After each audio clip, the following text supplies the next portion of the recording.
एक गांव में आनंद नाम का एक लड़का रहता था। उनके माता पिता बहुत ही गरीब थे। दोनों मिलकर खेतों में काम करते थे। आनंद का कोई भी दोस्त नहीं था। गरीब होने के कारण उसके पास कोई भी खिलौने नहीं थे। उसके घर के सामने एक पेड़ था।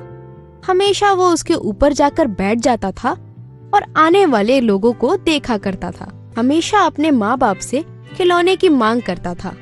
एक दिन की बात है, एक खिलौना बेचने वाला आनंद के घर के सामने से गुजर रहा था और उसे देखकर आनंद ने अपनी माँ से कहा, माँ, मेरे लिए एक गुड़िया खरीद दो, मुझे भी खेलना है।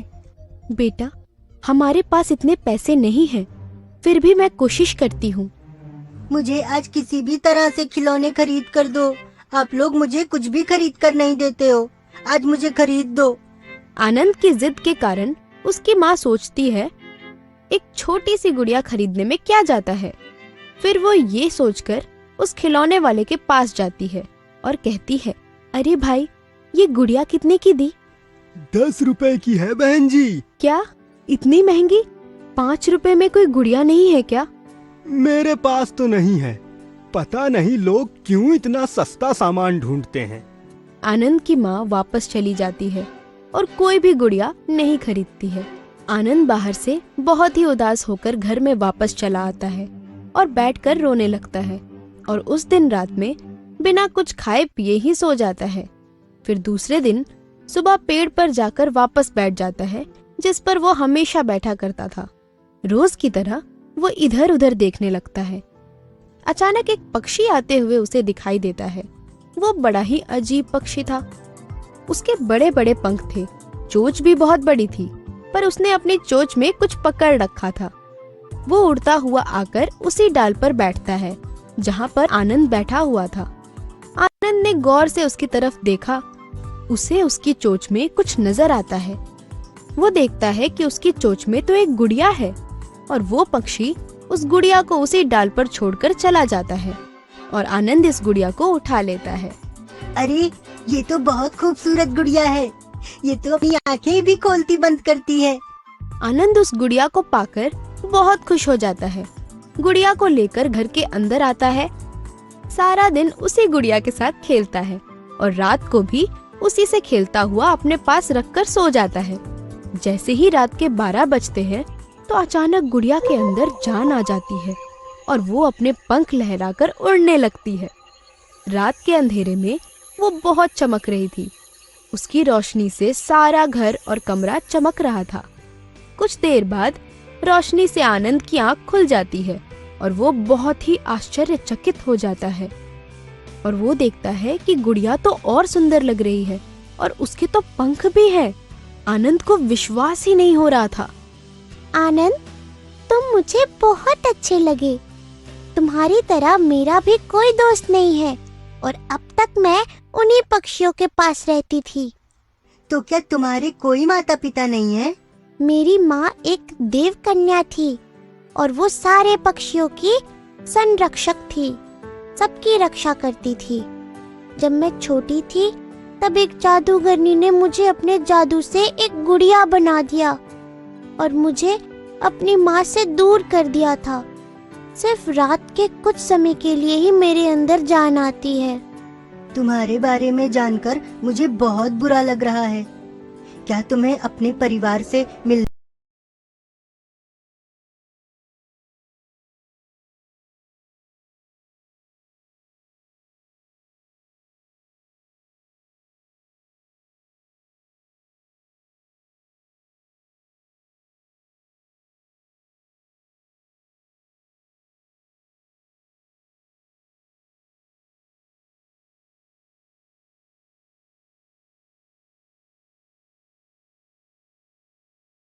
से इंतजार करता है।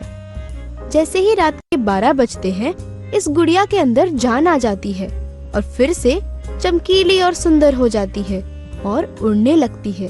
अरे मैं तो भूल ही गया, बातों बातों में मैं तुम्हारा नाम तो पूछना ही भूल गया।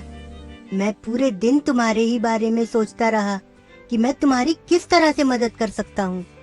मेरा नाम सारा है और सारे पक्षी मुझे इसी नाम से बुलाते हैं और मेरी माँ के बाद मैं ही उनकी रक्षक हूँ। पर देखो ना, मैं ही इस तरह से बंदी बनकर रह गई। बहुत ही खतरनाक है। सारे पक्षियों को अपना नौकर बना के रखना चाहती है। तुम दुखी मत हो सारा, मैं तुम्हारी मदद करूँगा। उस दुष्ट जादूगरनी से मैं तुम्हें छुड़ाऊंगा। मुझे पता है आनंद, कई साल पहले वो जादूगरनी इसी घर में रहती थी और उसका अंत करने की पक्षियों के राजा साहू ने बहुत कोशिश की थी। वो भी उसी पेड़ पर बैठा करते थे जहाँ तुम बैठते हो, उसी जगह पर रहते थे। वहीं पर उस जादूगरनी ने उन्हें मार दिया था। मैंने बहुत बार तुम्हें उसी जगह पर बैठे हुए देखा है, इसलिए मैं तुम्हारे पास आई हूँ। सच में हमेशा पक्षियों को देखा करता था और उनकी तरह उड़ना भी चाहता था। वह खूबसूरत होते हैं। आनंद, मेरी बात ध्यान से सुनो। साहू ने उस पेड़ के अंदर उसी जादूगरनी को कैद करने के लिए एक खन्ना बनाया है। उस पेड़ के अंदर एक जादुई माया दंड है जिससे जादूगरनी का अंत हो सकता है। हमने उस माया दंड को निकालने की बहुत कोशिश की, पर उस जादूगरनी के श्राप की वजह से हम में से कोई भी उसके अंदर प्रवेश नहीं कर पाया। लेकिन ये काम एक इंसान कर सकता है। सारा ये बातें बता ही रही थी कि वो एक गुड़िया का रूप ले लेती है। दूसरे दिन सुबह होते ही आनंद उस पेड़ के पास जाता है और पेड़ की गुफा को खोजने लगता है। अचानक वो गुफा उसे दिखती है, पर उसमें तो बहुत सारे कांटे भरे हुए दिखाई देते हैं। आनंद बहुत ही सावधानी के साथ उस गुफा के अंदर हाथ डालता है और उस माया दंड को निकाल लेता है। घर जाता है और उसी माया दंड को सारा के सर पर रखता है। देखते ही देखते सारा के अंदर जान आ जाती है और वो फिर से वही चमकीली और सुंदर नन्ही परी बन जाती है। शुक्रिया दोस्त, तुम्हारी वजह से आज मैं इस जादुई कैद से आजाद हुई हूँ। क्या मैं अपनी माँ से मिलने जा सकती हूँ? हाँ हाँ, बिल्कुल जाओ और जल्दी जाओ, पर मुझसे मिलने आते रहना। सारा आनंद को अलविदा कहकर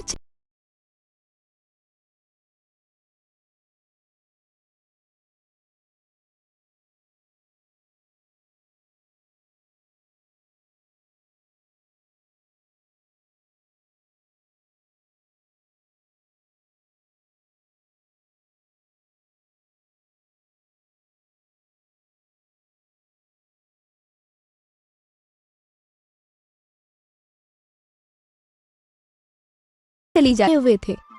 वो अपनी माँ और बाबा के पास लेकर जाता है और उन्हें सारी बातें बताता है।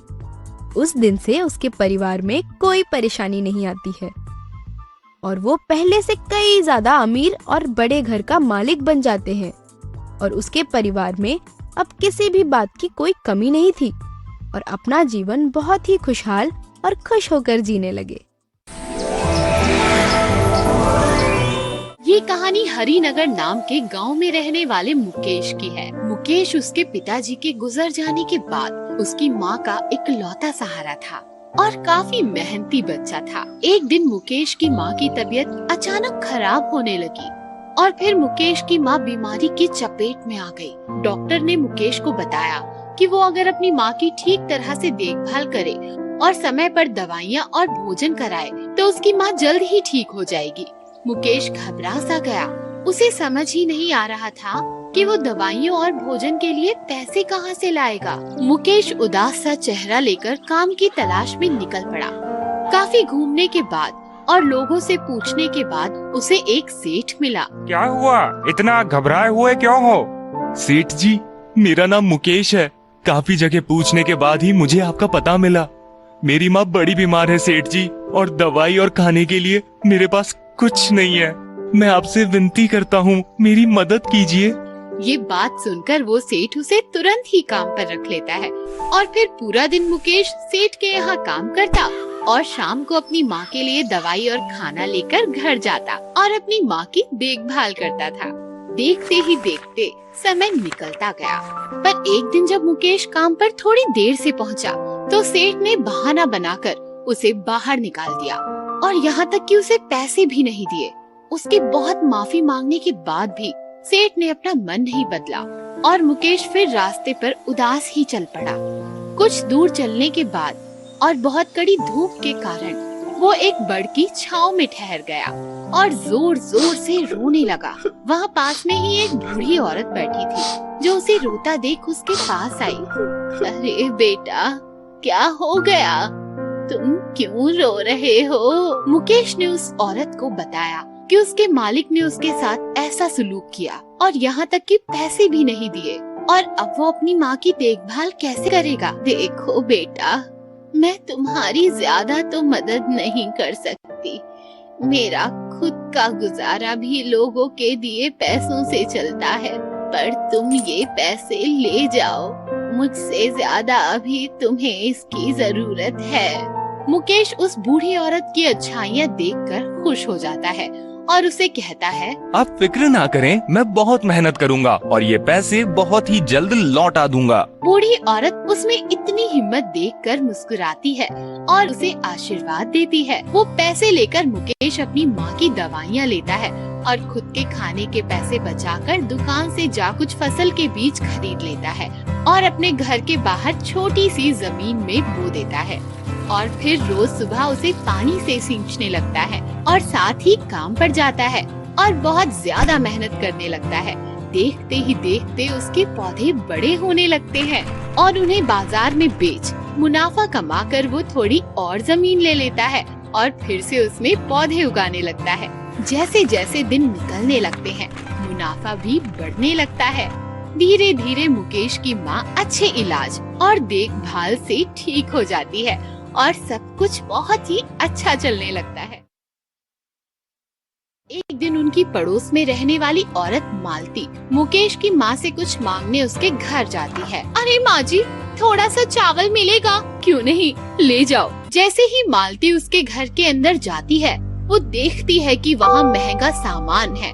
ये देख मालती हैरान हो जाती है और वो घर जाकर अपने पति को सब कुछ बताती है और कोसने लगती है। मालती का पति आंख बबूला हो जाता है और गुस्सा होकर वहाँ से चला जाता है और जैसे ही रात होती है, वो चुपके से मुकेश के खेत में घुसकर वो सारे लगाए हुए पौधे नष्ट कर देता है और फिर अपने घर की ओर भागने लगता है। ये आवाज सुनकर मुकेश की नींद टूट जाती है और वो बाहर देखने के लिए निकलता है। उसके सारे पौधे नष्ट हो चुके होते हैं। ये देख उसका मन टूट जाता है और वो रोने लगता है। तभी अचानक वहाँ एक परी आ जाती है। क्या हुआ तुम्हारे पौधों को? मेरे सारे पौधे किसी ने नष्ट कर दिए। मैं बहुत अच्छी तरह जानती हूँ।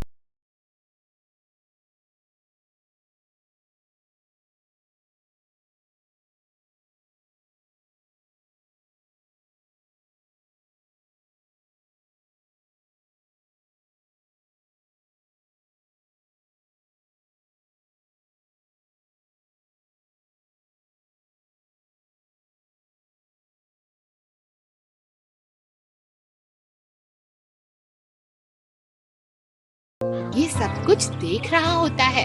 फिर मुकेश का पड़ोसी घर लौट मन ही मन उस जादुई पौधे को चुराने के बारे में सोचने लगता है। एक दिन मुकेश उसकी माँ को शहर घुमाने ले जाता है और तभी उसका पड़ोसी वहाँ घुसकर उस पौधे को चुराकर उसके घर में एक बड़े से दराज में छुपा देता है। मुकेश लौटते ही देखता है कि उसका पौधा वहाँ से गायब है और ये देख वो बहुत उदास हो जाता है और गुस्से में वहाँ से चला जाता है। खूब दूर चलने के बाद उसे वो बुढ़िया दिखाई देती है जिसने उसकी मदद की थी और मुकेश अपनी सारी परेशानियां भूल उस बूढ़ी से जा मिलता है और तुरंत पैसे निकाल उन्हें कहता है, ये लीजिए आपके पैसे मेरी मदद करने के लिए। ये सुनकर वो बुढ़िया मुस्कुराती है और तुरंत अपना रूप बदल परी का रूप धारण कर लेती है। ये देख मुकेश चौंक जाता है। तुम हमेशा से अच्छे बच्चे हो। मुकेश परी के दिए उस पौधे के बारे में बताता है कि उसे किसी ने चुरा लिया है और ये सुन परी कहती है, तुम फिक्र मत करो, उस पौधे की एक और खासियत है। जो कोई भी उसे ले जाएगा वो तुम्हें खुद ही उसे लौटा देगा और माफी भी मांगेगा। ये सुन मुकेश सोच में पड़ जाता है और वो परी वहाँ से गायब हो जाती है और वो घर चला जाता है। जैसे ही मुकेश का पड़ोसी वो बड़ा सा दराज खोलता है, उस पौधे के आसपास सांप और बिच्छू निकलने लगते हैं और उसके घर में फैल जाते हैं और उसकी बीवी मालती को डस लेते हैं। वो तुरंत ही घबरा कर मुकेश के घर दौड़ता हुआ उसकी मदद मांगने आता है और उसे सब सच सच बता देता है और उसके पैरों में गिर उससे माफी मांगने लगता है। मुकेश उसकी ये हालत देख तुरंत ही उसके घर जाता है और जादुई पौधे से वापस सब कुछ ठीक करने की मनोकामना मांगता है। अचानक से कमरे में रोशनी फैलती है और वहाँ घूम रहे सांप बिच्छू सब गायब हो जाते हैं और मालती को भी होश आ जाता है। मुकेश का पड़ोसी उससे क्षमा मांगता है और उसके यहाँ काम मांगता है ताकि वो भी मुकेश की तरह मेहनत कर कुछ अच्छा कर सके।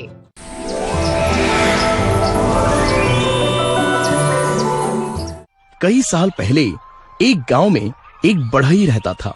वो कई सालों तक काम करता था, मगर बढ़ती उम्र के साथ वो धीरे धीरे कमजोर हो रहा था और उसने ये काम छोड़ दिया।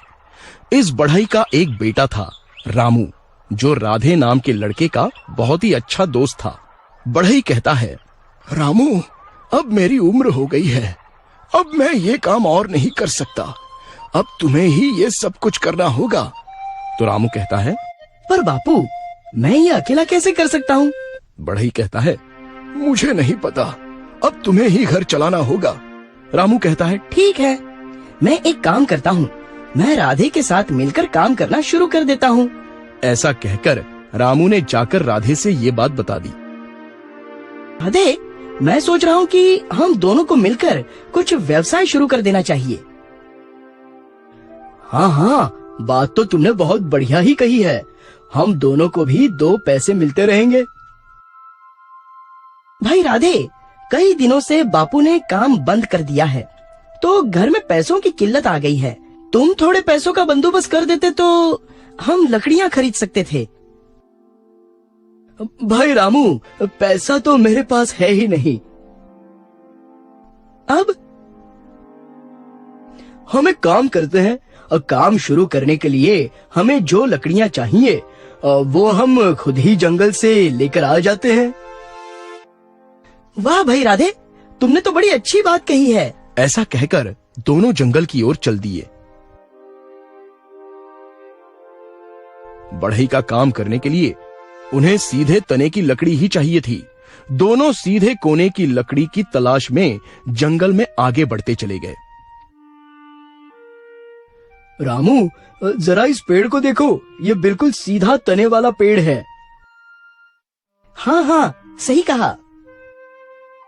चलो हम इसे काट देते हैं। राधे अपनी कुल्हाड़ी पेड़ पर चलाने ही वाला था कि अचानक रामू ने कुछ ऐसा देखा कि वो सोच में पड़ गया और उसने राधे को रोक लिया। रुको राधे, ऊपर देखो, इस पेड़ पर कई पक्षियों ने अपने घोंसले बनाकर रखे हैं। अगर हम इस पेड़ को काटेंगे तो ये सब पक्षी बेघर हो जाएंगे। अरे हाँ, अब क्या करेंगे हम? हम कहीं और जाकर दूसरा पेड़ ढूंढ लेते हैं। ऐसा कहकर दोनों वहां से जाने लगे। तब दोनों को एक आवाज सुनाई पड़ी। रुक जाओ। राधे, किसी ने हमें पुकारा? पता नहीं भाई, मुझे तो पेड़ से आवाज सुनाई दी, मगर पेड़ भला कैसे बोलेगा? मैंने ही तुम्हें आवाज दी है। पेड़ की आवाज सुनकर दोनों चौंक गए। पेड़ कहता है, डरो मत, मैं कोई साधारण पेड़ नहीं हूँ, मैं एक जादुई पेड़ हूँ। अभी जो तुमने मेरे पक्षियों के घरों को बचाया है, ये देखकर मैं समझ गया हूँ कि तुम दोनों गरीब हो मगर नेक दिल भी हो, और मैं तुम्हें इनाम देना चाहता हूँ। ऐसा कहकर पेड़ ने दोनों को लकड़ी के बने जादुई तख्त दिए और कहा, ये तख्त तुम्हें एक बहुत विशाल खजाने की ओर ले जाएंगे। वहाँ ढेर सारा धन है, तुम्हें जो भी चाहिए वो वहीं से ले लेना। पर हाँ, याद रखना, ये तख्त ज्यादा वजन नहीं सह पाएगा। दोनों ने पेड़ की बात सुनी और समझ ली, और फिर बड़ी उम्मीद के साथ अपने अपने तख्तों पर वो बैठ गए। जैसे ही दोनों तख्त पर बैठे, तख्त उड़ने लगा। रामू और राधे हैरानी से यहाँ वहां देखने लगे। तब अचानक दोनों की नजर एक छोटी सी गाय पर पड़ी जो पानी में डूब रही थी। भाई राधे,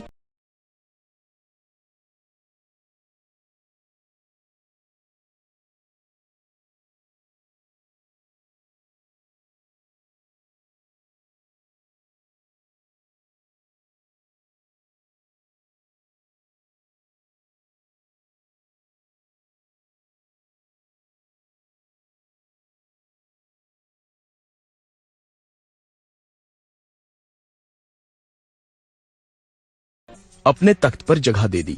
दोनों ने सोचा कि नदी पार करते ही हम इन जानवरों को सुरक्षित जगह पर छोड़ देंगे। पर जैसे ही दोनों ने नदी पार की, उन्होंने देखा कि वहां कई सारे जंगली जानवर हैं जो इन दोनों को खा जाते। राधे, अब इस गाय और कुत्ते का क्या करें? अगर हमने इन्हें छोड़ दिया तो ये जानवर इन्हें खा जाएंगे, तो हम इन्हें अपने ही साथ रखते हैं। बिल्कुल सही। तख्त उड़ते हुए एक गुफा के अंदर पहुंच गए और वहां दोनों ने देखा कि ढेर सारे सोने चांदी के सिक्के थे। चलो, मैं इन सिक्कों को अपनी झोली में भर देता हूँ, तुम भी ऐसा ही करो। ठीक है। दोनों ने अपने अपने झोलों में सिक्के भर लिए, पर जैसे ही दोनों वापस आने लगे, उनके तख्त गिर पड़े। अरे, हमारे तख्त ज्यादा वजन नहीं उठा सकते हैं। अरे हाँ, अब क्या करें? भाई, हमने पानी से तो कुत्तों को निकाल ही लिया ना, तो ऐसा करके हमने एक बार इसकी जान बचा ली है, अब दूसरी बार नहीं भी बचाई तो क्या? ऐसा कहकर रामू ने उस कुत्ते को वहीं छोड़ दिया। रामू की बात तो सही है, मगर मेरा दिल नहीं मानता। मैं ऐसा करता हूँ, थोड़े से सिक्के उठा लेता हूँ, फिर इन सिक्कों से लकड़ियाँ खरीदकर फर्नीचर बनाऊंगा। ऐसे में कमाई भी होती रहेगी और गाय की जान भी बच जाएगी। ऐसा सोचकर राधे ने कुछ सिक्के अपने जेब में भर दिए और गाय को अपने साथ लेकर वापस लौटा। दोनों पेड़ के पास वापस आ गए। तब ये क्या, मेरे सिक्के सारे पत्थर हो गए हैं? मेरे साथ धोखा हुआ है। कोई बात नहीं भाई, मैंने कुछ सिक्के उठाए हैं, हम मिलकर इनसे लकड़ियाँ खरीदेंगे। ऐसा कहकर राधे ने अपने झोले में देखा तो ये क्या, उसका झोला सोने के सिक्कों से भर गया था। मेरे साथ अन्याय क्यों किया? रामू, जब तुमने उस नन्हे कुत्ते को मरने के लिए छोड़ दिया तो तुम्हारा दिल पत्थर का हो गया।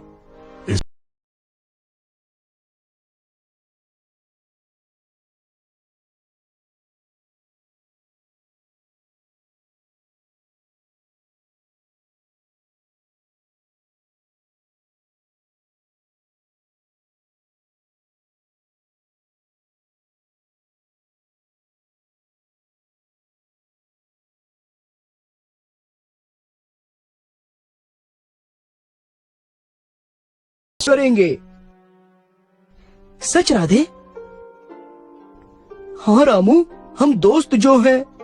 दोनों ने मिलकर बढ़ई का काम शुरू किया और जब भी दोनों के पास पैसे बचते थे, वो गरीबों की मदद करते थे, जिससे उनके व्यवसाय में बरकत होने लगी।